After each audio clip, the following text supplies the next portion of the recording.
Ready for a deep dive into a more productive and energized you. Let's do it. We're cracking open a bunch of sources today, all about finding that sweet spot. We're feeling good and getting stuff done, actually, like, go hand in hand. Exactly. No more grinding ourselves down. Right. It's about sustainable, fulfilling work and life, that good stuff. Okay, so one source jumps right into play. It argues we can approach work with that same, adventurous joy we had as kids. Totally. That joyful feeling when we were picking characters in a game. It can be like that with work, too, apparently. So how do we bring back that playfulness? Remember that Nobel Prize-winning physicist Richard Feynman? Oh, yeah, he was big on the playful approach. Steady wobbling plates who knew that could be a Nobel-worthy topic, right? Right. It's about that childlike curiosity. One source even suggests identifying with those classic player types. Okay, I'm intrigued. What kind of players are we talking about here? Think, like, are you a storyteller, a joker, or maybe you're more of a director at heart? Interesting. I can see how knowing your player type could make work more engaging. So we've got our player hats on. Now, how do we level up our confidence to match? There's that whole flip the confidence switch idea, but how do we actually do that? One source talked about this study with cyclists, and they found that positive self-talk actually improved their performance. Wait, really? Just hyping yourself up can make a difference? Yeah, like being your own personal cheerleader. The cyclists who did that, they actually felt less tired and could bike longer. Wow, okay. Adding positive self-talk to my to-do list right now. And it's not just about what we tell ourselves. Remember that study with the kids and the climbing wall? Just watching others succeed made them more confident. Oh yeah, it's like we can borrow confidence just by being around successful people. Exactly. And speaking of borrowing, there's this fascinating thing called the protege effect. Teaching something, even before we feel like experts, can actually make us better at it. So explaining a concept to someone else is like a workout for our brains. Exactly. It forces us to organize the information, make connections, and it helps us cultivate that beginner's mind. I like that. So we're staying open to new insights even when we think we've got it all figured out. But let's get real. What about those situations where we feel powerless, especially at work? That's where taking ownership comes in. It's not always about having control over everything, but about focusing on what we can control, our actions, our mindset, that kind of thing. Like that guy, Flayoffish 1066. He automated his whole job to play video games. Okay, maybe a bit extreme. A little, but he definitely took ownership, right? For sure. He couldn't control the tasks, but he controlled how he did them. We can all learn from that. If we can't change a company policy, we can focus on how we treat customers. It's about finding those pockets of autonomy, those little areas where we can make choices. I love that. But what about dealing with a controlling boss? Any tips for navigating that minefield? I think Viktor Frankl said it best. Everything can be taken from a man but one thing, the last of human freedoms. To choose one's attitude in any given set of circumstances, to choose one's own way. Wow, that's powerful. Okay, so even when we feel limited externally, we can still find that inner freedom. Yes, and that inner freedom can fuel so much positive change. Now, ready to tap into the power of people. Bring on the people power. How does that work exactly? Is it just about being more social? It's more about cultivating this comrade mindset. Just believing that you're working together, even on separate tasks, can boost productivity. So we don't even have to be physically together to experience this benefit. Not necessarily. It's about shifting from me against the world to we're in this together. It makes a lot of sense. Like even just thinking of our colleagues as teammates can change our whole approach. Exactly. And it gets even more interesting. Apparently, working in sync with others can actually make us more helpful people overall. Now that's fascinating. How does that work? There was this study where students tapped their hands to a beat. The ones who synchronized with others, they were more willing to help their teammates later on. Wow, just from tapping their hands together. Yep. And they felt more connected to each other, too. So finding those little ways to sync up, maybe literally, can make a big difference in the workplace. It seems so. Now, have you heard of the helper's high? It sounds familiar. Is it that feeling you get when you help someone out, like a mood boost? That's it. When we help others, our brains release these feel-good hormones. So it's not just good karma, it's good for our well-being too. Exactly. It's a win-win. And speaking of win-wins, did you know that asking for help might be one of the nicest things you can do for someone? Really?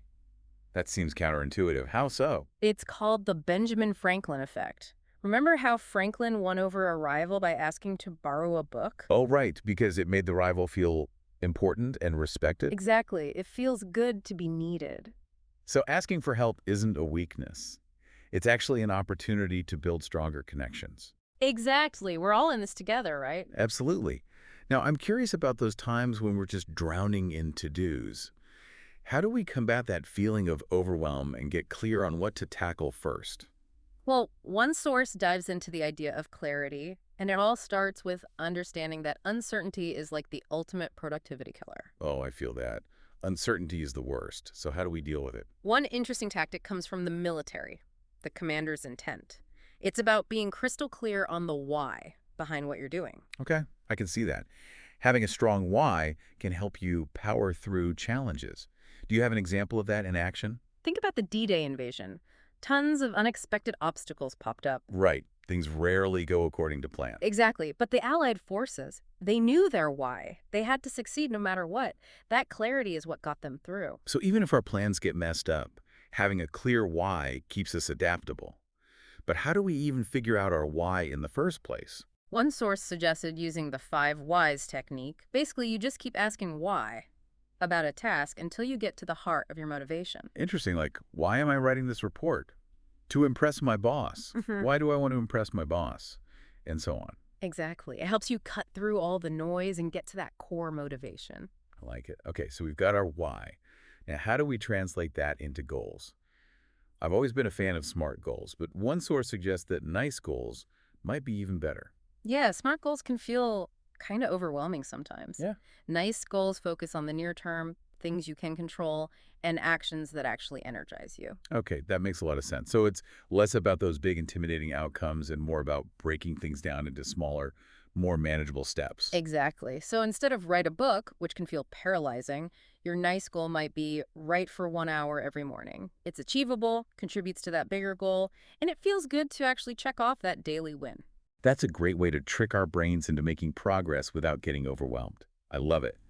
But even with clear goals, sometimes just getting started feels impossible. It's like our brains hit the procrastination button. Any advice for those moments? This is where implementation intentions can be super helpful. You basically link a desired action to a specific cue or trigger. So it's like creating a mental shortcut for yourself. Exactly. Let's say you want to start meditating every day. You might say to yourself, if I finish my morning coffee, then I'll meditate for 5 minutes. So you're associating a new habit with an existing one, making it more automatic. I like that. It's all about outsmarting our brains, right? Totally. But even with the best of intentions, we all have those days where we just feel stuck, like staring at a mountain of work, completely paralyzed. What can we do in those moments to break free from that inertia?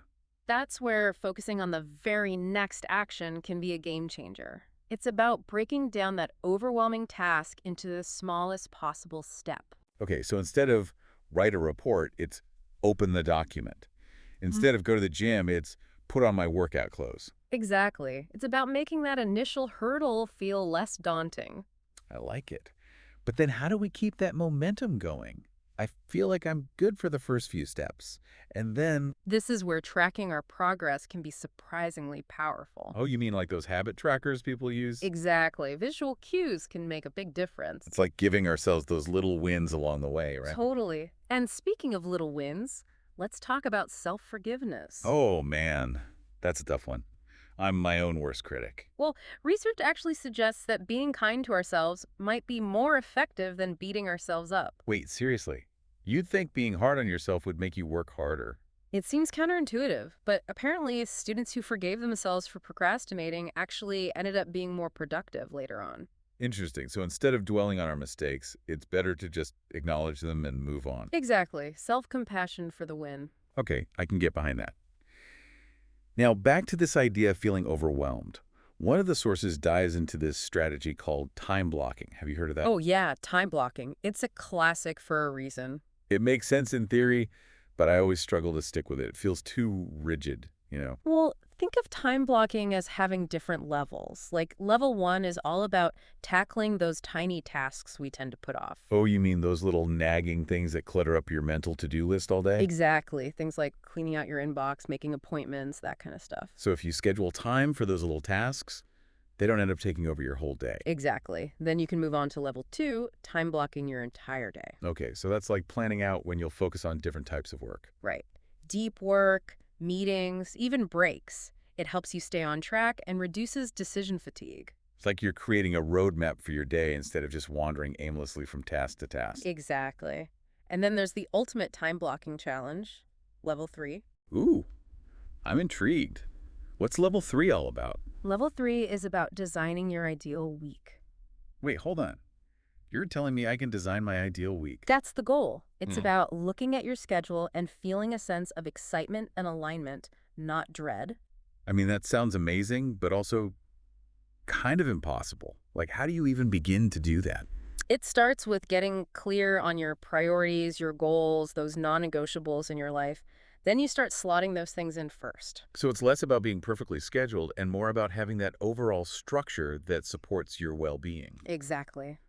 Okay, now let's talk about a topic I think we can all relate to, burnout. Ugh, burnout. The struggle is real. It really is. And it's important to remember that burnout can show up in different ways. We often talk about overexertion burnout. Right, like pushing yourself too hard, not taking breaks, that kind of thing. Exactly. But there's also something called depletion burnout. Depletion burnout. What's that? It's more about what we do or don't do during our downtime. So even when we think we're resting, we might not be actually recharging. Exactly. Think about it. You spend all day working, and then you come home and just collapse on the couch, scrolling through social media for hours. Oh man, that's me. Guilty as charged. It's so easy to do. But it's not actually restorative. We need to be more intentional about how we spend our downtime. Okay, I'm listening. What are some better ways to actually recharge? One source recommended focusing on column activities, things that make you feel competent, autonomous, liberated, and mellow. I love that. Calm activities. What kind of things fall into that category? It could be anything from pursuing a hobby to spending time in nature to just listening to music that makes you feel good. Okay, so hobbies, nature, music. Eh, Those all make sense. But what is it about nature that's so restorative? There's something about being in nature that just calms our nervous systems. Studies have shown that even looking at pictures of trees can be beneficial. Wow, seriously, I did not know that. So even if we can't escape to the wilderness every day, we could still get those benefits by bringing a little nature into our homes and workspaces. Exactly. Even just having a plant on your desk can make a difference. Okay, I'm adding buy more plants to my to-do list. But what about those times when we're really feeling burned out, like completely fried? Are there any more, shall we say, drastic measures we can take? Sometimes the best thing we can do is nothing. Wait, are you giving us permission to be lazy? It's not about being lazy, it's about intentionally disconnecting and giving ourselves permission to truly rest. So it's about setting those boundaries, even if it means saying no to social events or putting our phones away an hour before bed. Exactly. We have to prioritize our well-being even when it feels counterintuitive. Now, on a slightly different note, let's talk about finding our power. Finding our power. That sounds intriguing, especially after this whole burnout conversation. But what does that even mean? It's about cultivating that inner strength and confidence that allows us to design our lives on our own terms. Okay, I like where this is going. How do we actually do that? It starts with understanding the different types of motivation. Oh, like intrinsic versus extrinsic motivation. Right, but it's even more nuanced than that. There's also external motivation, introjected motivation, and identified motivation. Okay, I'm gonna need a little more explanation on those last three. What's the difference? So, external motivation is driven by things like seeking approval or avoiding punishment. Introjected motivation is about guilt or obligation. But identified motivation, that's the good stuff. That's about aligning your actions with your values. So it's not just about whether the motivation is coming from within or outside of ourselves, it's about the quality of that motivation. Exactly. And research shows that when we're driven by our values, we're more likely to persevere through challenges and actually achieve our goals. That makes a lot of sense. But how do we make sure our actions are actually reflecting those values and not just leading us straight into burnout territory? That's where being mindful of our energy expenditure comes in. Right, like that energy investment portfolio we talked about earlier. Exactly. We need to treat our energy like a valuable resource. So just like we wouldn't invest in a risky stock without doing our research, we shouldn't pour our energy into commitments that don't align with our values or drain us. Exactly. We need to be asking ourselves, is this a worthwhile investment of my time and energy? And just as important, Are we saying no to the things that aren't worthwhile? Because learning to say no is crucial, right? Both for preventing burnout and for making space for the things that truly matter. Absolutely. Remember Derek Sivers and the hell yeah rule? Oh, yeah. If it's not a hell yeah, it's a no. Exactly. And it's helpful to remember that every time we say yes to something, we're saying no to something else. So maybe that's something else's time with loved ones or a personal project or even just some much needed downtime. Precisely. And remember that 6-week trap we talked about. Oh, right. It's easy to overcommit when we're looking at our calendar 6 weeks out. Exactly. So ask yourself, would I be excited about this commitment if it were happening tomorrow? If the answer is no, it's probably a no. Love it. Okay, now let's talk about another productivity killer. Distraction. Distraction, the enemy of focus. Tell me about it. With our phones and emails and notifications, it's like we're constantly battling for our attention. It's true. But here's the interesting thing. Some sources suggest that a certain amount of distraction can actually be beneficial. Wait, really? How does that work? While apparently our brains aren't wired for constant laser-like focus, we actually perform better when we allow ourselves to switch between tasks every now and then. Interesting. So it's about finding the right balance. Exactly. And one way to do that is to actually schedule in periods of distraction throughout the day. So like giving yourself permission to check social media or catch up on emails at specific times. Exactly. By building in those intentional distractions, we're less likely to get derailed by them when we're trying to focus. That's a great strategy. And if we find ourselves slipping up, we can always add a little friction, right? Exactly. Make it a little harder to access those distractions. Like logging out of social media or putting our phones in another room. Precisely. Every little bit helps. Okay, so we've covered distractions. But what about mental exhaustion? Like when our brains are just fried, what helps with that? One of the simplest yet most effective strategies is to take regular breaks throughout the day. And I don't just mean grabbing another cup of coffee. No, I mean real breaks, where you step away from your work, move your body, maybe get some fresh air. Like those doctors who are required to take a break every few hours. Exactly. Those mandatory breaks aren't just about preventing burnout, they're about improving performance. Makes sense. Our brains can only handle so much before they need a recharge. Right. And physical activity is huge for that. Even just a quick walk around the office can make a difference. All right, so we've got our breaks covered. Any other tips for combating that feeling of depletion? Honestly, sometimes we just need to let ourselves have fun. I like the way you think. Think about those player archetypes we talked about earlier. What activities make you feel like a kid again? Ooh, that's a good question. It's easy to lose sight of those things when we're bogged down with work and responsibilities. Exactly. But giving ourselves permission to play, to enjoy ourselves, that's crucial for preventing burnout. It's not selfish, it's essential, right? Exactly. Now, speaking of essential, let's talk about harnessing the power of our relationships. Okay, bring on the people power. How do our relationships factor into all of this? Well, remember that study with the hand-tapping students? The ones who synchronized their movements with others were not only more helpful, but also felt more connected. Right. It's like even those small moments of connection can make a big difference. Exactly. And when we help others, we get that helper's high, that boost of feel-good hormones. It's amazing how something as simple as helping a colleague can actually energize us. Right. And don't forget about the Benjamin Franklin effect.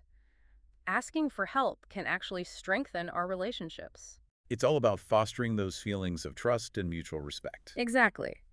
And speaking of respect, one often overlooked aspect of building strong relationships is over-communicating good news. Over communicating good news, what does that mean? It's about responding to good news with genuine enthusiasm and excitement, not just a passive, oh, that's nice.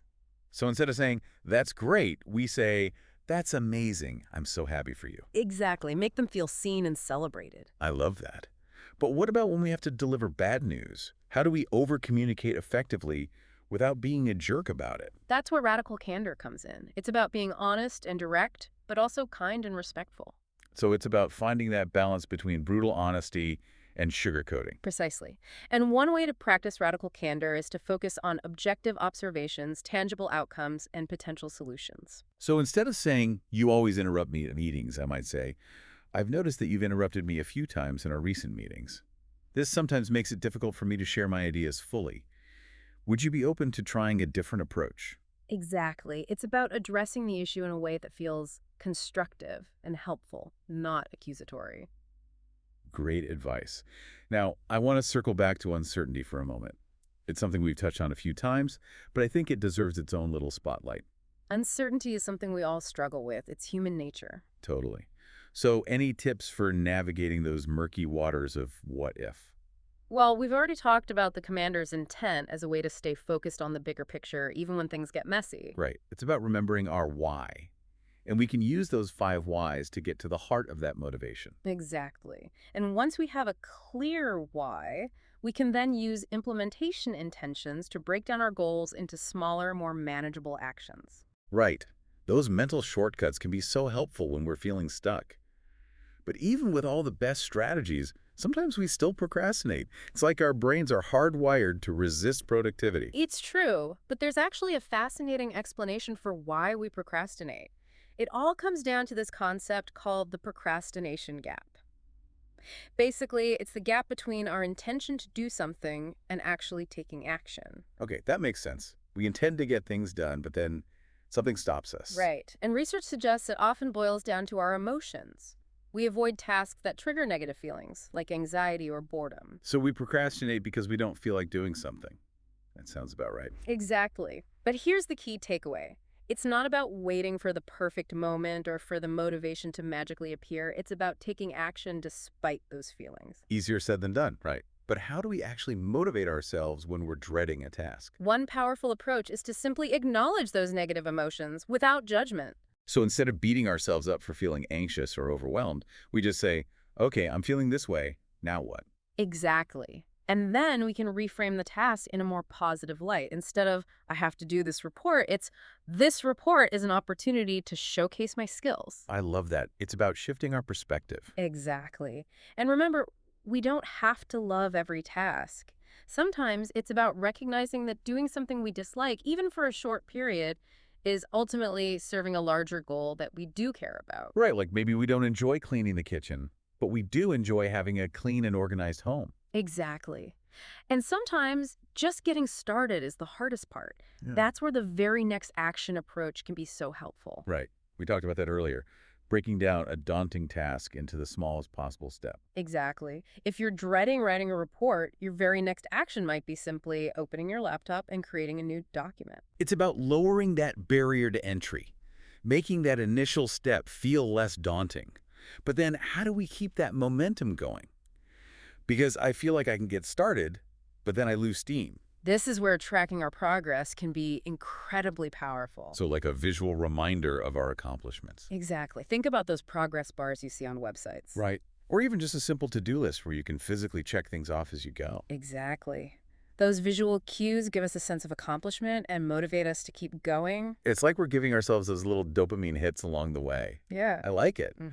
But what about those inevitable moments when we slip up? Because we're all human, we all make mistakes, and sometimes we just fall off the productivity wagon. How do we deal with those setbacks without spiraling into guilt and self-criticism?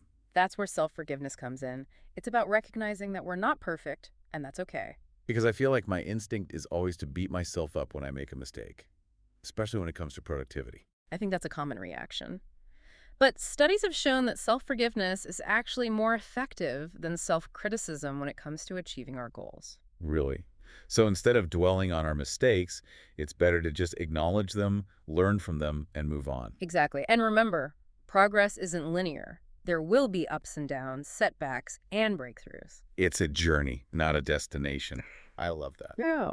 And speaking of journeys, we've been on quite a journey today, haven't we? We've covered so much ground, from embracing play to battling burnout to finding our power and creating a life that truly reflects our values. It's been a whirlwind. It really has. Yeah. But I feel like we've just scratched the surface. There's so much more to explore when it comes to unlocking our full potential. Absolutely. And that's the beauty of it, right? It's an ongoing journey of discovery. Exactly. And the most important thing is to find what works for you. 100%. So to our amazing listeners, thank you for joining us on this deep dive into a more productive, energized, and aligned you.